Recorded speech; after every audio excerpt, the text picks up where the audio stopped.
Hi, and welcome back to the Positive Prepper. So, the video that I want to put out today are basically 5 steps to where we don't want to end up, and also how we get there, and then how to prepare for it. It's been a crazy Monday, as you know, the stock market, Israel and Iran, and the chaos and stuff going on in the UK. All very crazy stuff going on. But I'm gonna talk about these 5 steps, and I'm gonna leave it up to you to decide what you think about these, and I'll put this all together at the end. So the first one is tests. This is the first step.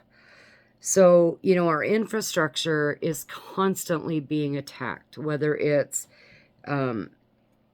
especially through cyber warfare, right? It affects our banks, our hospitals, our 911 systems, our transportation. The airlines were shut down.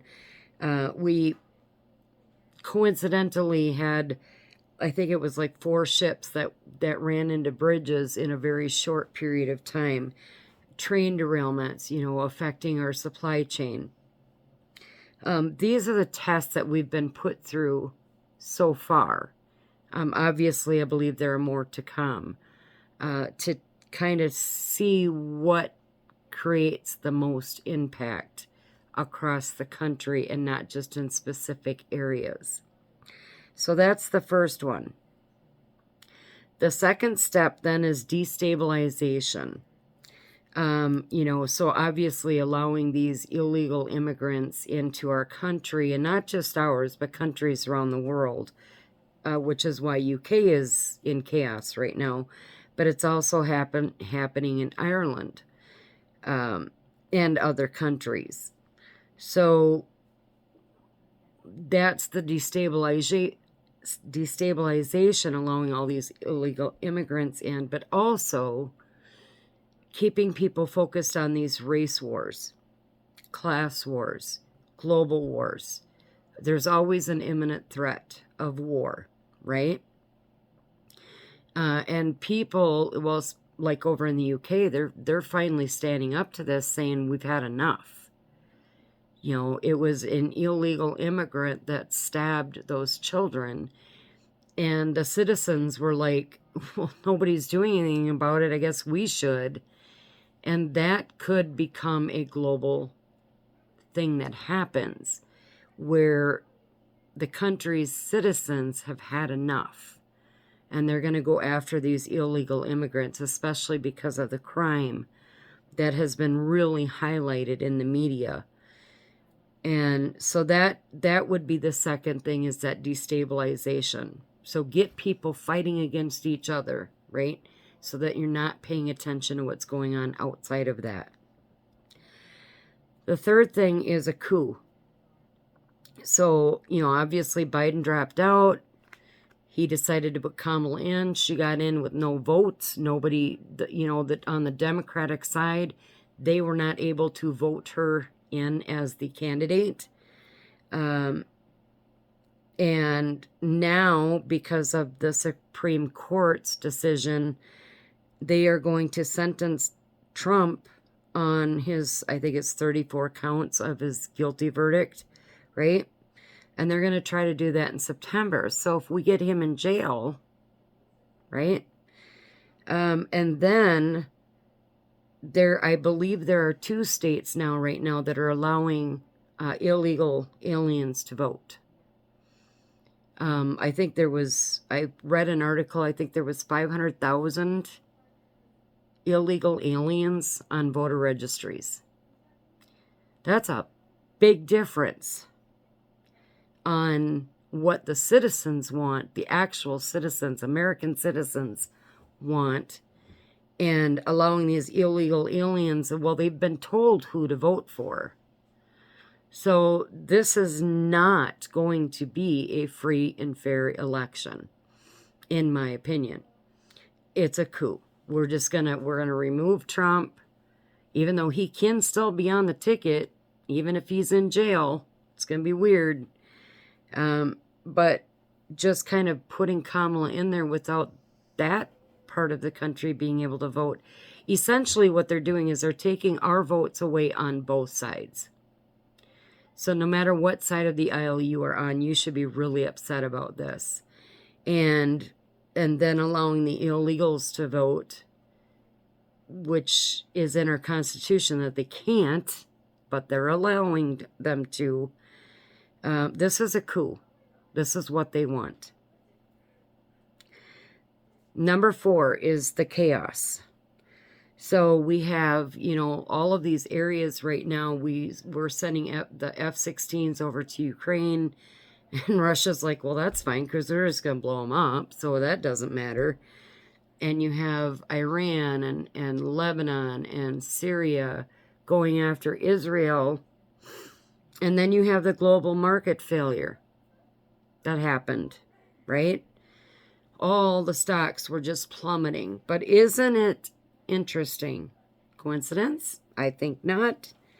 That stocks in Lockheed Martin, Boeing, Northrop Grumman, what do those 3 things have in common? Well, they're all a part of the military-industrial complex. Their stocks didn't take the hit. Now, why would that be? Right? But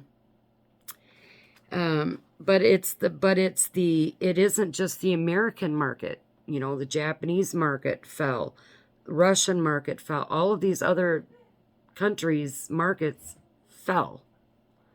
Now, we don't know what's going to happen tomorrow. Obviously, it might correct itself. I don't see that happening real quick, but it could. But it's still creating that chaos. So if it continues to fall and people try to get their money out of their investments or out of the banks, what the FDIC is going to do is use your money to go in and fix this problem. I can't remember. It's not a bail out. It's called a bail in, where they take your money and kind of support the banks then. But you can't go in and take your money out. So it's creating all of this chaos globally. And that's number 4, because once again, if you're paying attention to the chaos, now we're fixated on what the stock market's going to do, and we're fixated on the war with Israel, between Israel and basically Iran through proxy, but or directly. While all of this is going on, we're not paying attention to what the deep state and those people behind the curtain are putting into position. So we really need to pay attention to that stuff. Because what all of these 4 steps lead to is number 5, which is the takeover, right? The digital currency, the digital identification, right? What better way to have a global banking system than to shut the current banking systems down, right?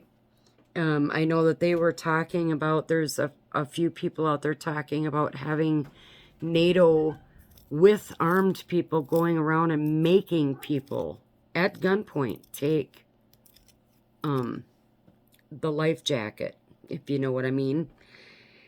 And it's all their way of just bringing in all of this New World Order stuff.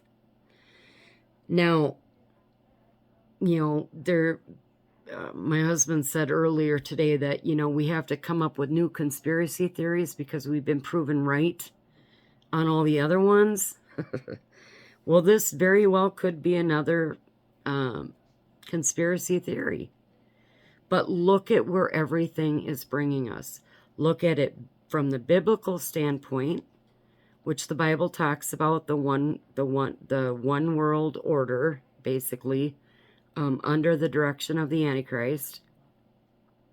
The Bible talks about wars and rumors of wars, and brothers against brothers, and brothers against dads and, all of that stuff. Everything is pointing to this biblical prophecy.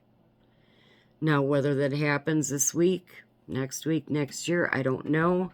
But I'm telling you, these are the 5 steps that I see as a very real possibility. And that's what prepping is about, is the possibilities.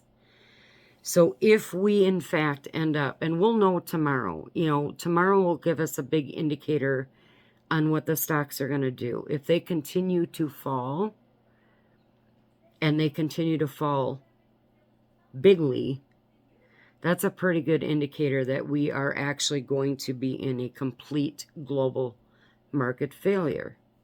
Banks are going to fail. Businesses are going to fail. You're going to have all kinds of chaos out there. This is the type of stuff that you need to be getting ready for, just in case.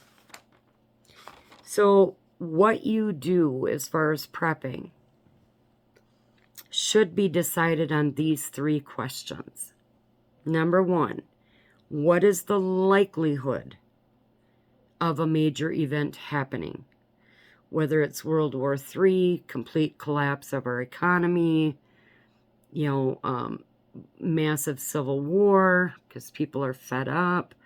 What is the likelihood, in your mind, in your opinion, of a major event happening? So that's number 1. Number 2, what is the imminence of that event happening? In other words, how soon do you or your group think that this is going to happen? Okay. And then number 3 is, what impact will that event have on you and or your group?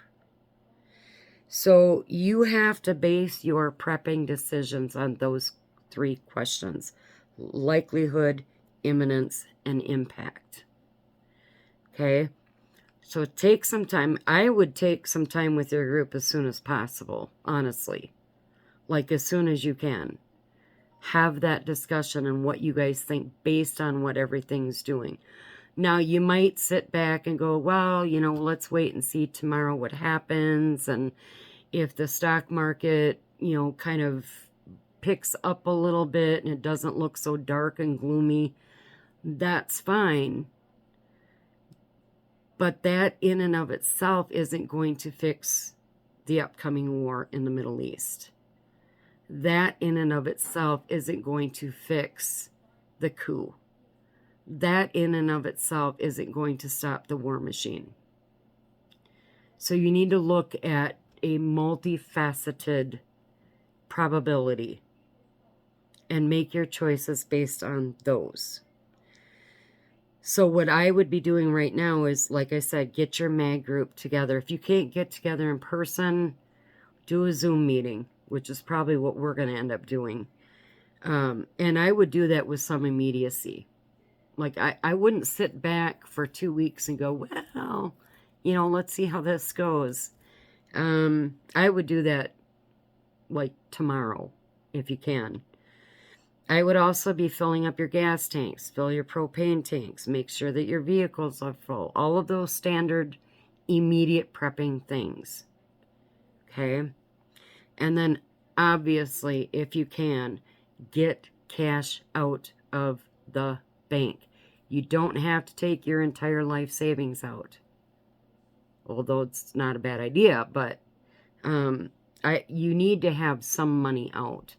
The goal is to have about $500 cash that you have in case everything hits the fan. Minimum of $100. Okay? Because what if the banking system goes down? You're pretty much going to not have any ability to withdraw money from those banks. So getting some money out of your bank is going to be a really good idea. But again, I want you to base these your decisions. Okay? I can't tell you what to do. I can't give you advice. All I can do is say you have to decide on the likelihood, the imminence, and the impact, and make your decisions from there. If you want my opinion, and I'm hoping that some of you will put opinions in the comment section below, but I fully believe that we are headed for that step 5, that takeover. How that plays out remains to be seen. But as preppers, we prep in possibilities. None of the things going on are coincidence. We know that. Okay, nothing happens unless somebody wants it to. Somebody wants these wars to escalate. Somebody wants our economy and the global economy to collapse. Somebody wants the instability, the chaos, the civil wars, the fighting. I don't want that. But there's people out there that want this to happen. Remember that. Okay? Nothing happens unless somebody wants it to. And these are not coincidences. It is planned. So get together with your group. Figure out what your next step is. Please put in the comment section below what you think. Hit that like button, especially please, and the subscribe button, and hit that notification bell. And as always, stay safe, stay vigilant, and God bless.